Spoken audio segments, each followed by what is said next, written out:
Hi, Allen. Congratulations on catching the record touchdown. It looked like you and your fellow pass catchers were all trying to get Yak Attack before that record, trying to be the one to get that score. How much were you guys focused on trying to be the one and break every tackle to do it?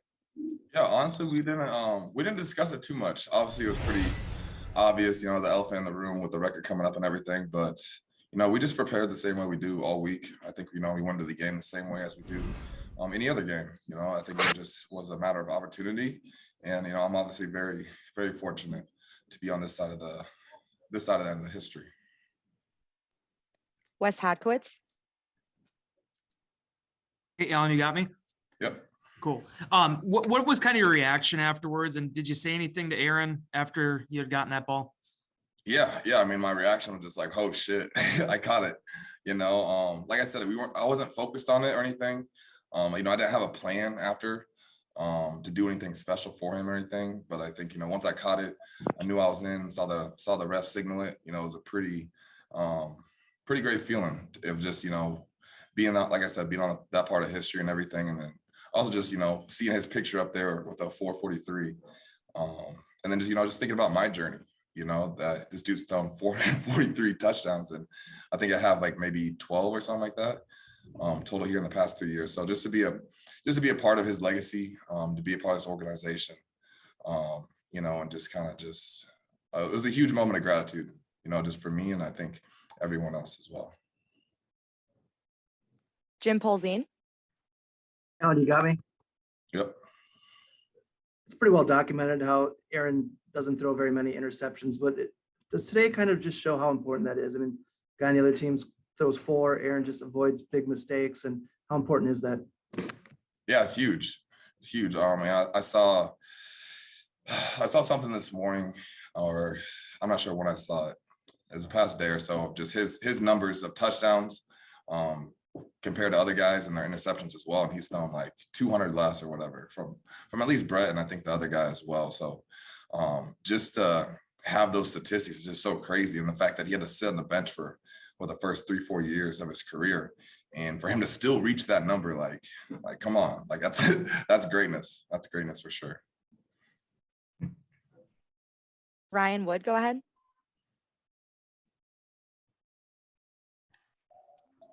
Allen, what did you see on the play and before the snap? What were you thinking this could be history right here? Was touchdown, only 11 yards from the goal line, was touchdown kind of on your thoughts? Yeah, I mean, like I said, I wasn't really thinking of it too much. I knew I had a stick route. So, the nickel kind of played really soft coverage, was backing up as I was pushing my depth of the route. And once I broke out and caught the ball, I turned upfield, I knew that I had the angle on him. So it was just a matter of, if the corner or the safety rolled over the top or anything to meet me at the pile on it. I think it was just the perfect amount of distance for me able to stick out, reach and dive and be able to get in. Steve McGargy. Just wondering what kind of turned things around in the second half. It seemed Cleveland's defense did a lot better job of kind of holding y'all in check there down the stretch. What changed? Yeah, they did a great job all game, honestly. I made a mental note, I think, in the first quarter, second quarter. I was just like, wow, these guys are flying to the ball. Every time, we were getting a positive play, even though it was a positive play, they were still getting 8-9 guys to the ball every single time. So hats off to them. They played an excellent game. Obviously, they have real threats on that side of the ball over there. They did a great job of just penetrating, getting upfield, getting pressure to Aaron, especially for the deeper routes that we had. And, I think they just did a great job out of it. Cassidy Hill. Hey, Allen, noticed you on the sidelines after the touchdown. Looked like you were trying to almost like contain your excitement. Was it kind of hard to like be in that moment, or what was it like? And when did it hit you that, hey, I was just on the other end of that historical moment? Yeah. Like I said earlier, I looked up at the scoreboard, saw the 443 and Aaron Rodgers, and just kind of just realizing the moment that I was being a part of. It was just a huge moment of gratitude. It was just a very grounding moment for me. Like I said, my journey of the fact that, I went undrafted, got cut twice, and just, everything, all the other obstacles that I've had to battle through, just to be here today, to sit here in this interview. So it's just a lot of gratitude and a lot of just humbling. One thing I learned in college, right before I left, Coach Matt Campbell taught me humility before honor. And ever since then, it stuck with me. That's something I always kind of refer back to mentally whenever I'm having tough times or anything, or even, great moments like today of just humility before honor. And just like, yeah, I'm getting honored today. Yeah, I'm getting praised for being able to catch his record-setting touchdown pass, but it's the 3 years before this. It's the years in college that I had to work hard. I had to get through those workouts. Waking up early in the morning, missing out on parties or trips or whatever to stay back and to train, and eating right and everything. So, like I said, it's just a very centering, grounding moment for me. Mike Clemens. So Allen, you'll always be in that clip for 4-4-3, but how about a one-handed grab down your sideline, 30 yards for first down, the somersault and coming up on your knees? It's nice to throw a little swagger into the game too. Yeah. I don't get too many of those balls, mainly because usually Devontae's in, or usually the ball's going to Devontae in those situations, or Marquez, obviously we missed him today, hugely. So we'll be happy to get him back healthy and everything, to be able to have our receiver room at full strength. But yeah, I was just obviously very excited to be able to make a good play right there. It was a better ball than it was a catch, I'll say, for him to be able to put it right there and just in the breadbasket for me to be able to trap it against my body and to still be able to come up with it. Bill Huber. Hey, Allen, I don't know what you recall about Rasul Douglas from those games against Philly and Carolina earlier in your career and his career too. I don't even know how to ask you. We've asked you, I guess, 1,000 different ways about him. Does any of this taking you by surprise? The guy saved your asses a few times now. Yeah, I actually played against. My first memory of Rasul was my freshman year in college. We played West Virginia at home, and me and him kind of just, we're conversing throughout the game. Not like going at each other or anything. It was just more so just a sign of respect. And, we were having a great game and great battle against each other. So I've known him since, 2014. And kind of periodically has followed his journey and everything. And obviously when I first saw him here in the league a few years ago, I just made note of it and everything. And yeah, it's an incredible journey.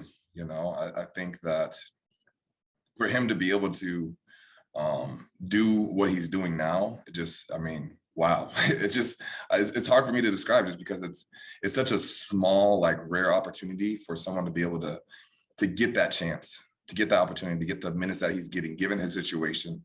He's bounced around to multiple teams, came off a practice squad, and now he's one of our best corners. And was he have 3-4 interceptions now? Yeah, 5. Yeah. See, since week 8, right? So it's just, I told him after the game, man, it's what's known doesn't need to be said. And I think we both have just a great relationship, and we just honor and respect each other so much, because he knows the work that I put in, and I also just know the work that he's put in as well, just to get to you. All right, Devontae Adams just joined the other Zoom room, just as a heads up to everyone, and we'll just do 3 more here for Allen. Go ahead, Dave Schrader. Hi, Alan. You got me? Yep. So you guys have escaped with 2 wins the last 2 weeks, but what's the mood in the locker room moving forward? Obviously, your goal is the Super Bowl. Is this type of an effort the type of effort that you think can get it done? No, I think every single game, whether it's win, loss, we come out the field always wishing that we had plays out there that we could have got back, knowing that our goal is to play a perfect game. And until we do that, I don't think we'll be satisfied. So we know what the standard is here. Like I talked about earlier, the second half, wasn't the standard of football that we play, especially offensively. And so, we just gotta go back. It's week, who knows what, somewhere in the teams. There's 2 games left. Right now, I think it's just all about staying healthy and just staying locked in. I think it's easy just to see the light at the end of the tunnel, so to speak, of just the long season, knowing the playoffs are going to come up here shortly in the off season, or the other season, as I like to call it. We'll be here before we know it. So, I think the biggest thing is just staying locked in, taking care of our bodies, coming to work every single day, and just not letting off the gas. BJ DeGroot. Hey, Alan, Merry Christmas. Want to take us through this week. Was there any conversations in the wide receiver room with you guys about the record? And Was there some was there some fighting for who wanted to catch it? Merry Christmas to you too. Everyone else as well. Happy holidays. But no, there wasn't. and the thing is too, it's like I've been asked that question periodically throughout the week today. I'll probably will continue to still get questions. But the thing is that like Aaron breaks so many records. Like literally every week, it's almost like, I pull up, get on Instagram Monday morning. It's always, they're always posting some new record that Aaron's breaking. So for us, it's in a sense, it's another day at the office. Obviously, this one's a bigger milestone in that sense. For him to be able to get that franchise title was huge and everything. But there wasn't too much discussion on what to do or who was going to get it, what the play was going to be. I think that just kind of what makes the game beautiful is that you just never know with football. You don't know what the coverage you're going to get. You can call whatever play. You can scheme it up however you want, but you just never know what the other side of the ball is going to do.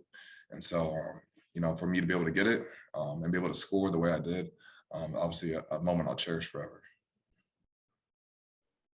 All right, last one, Ryan Wood.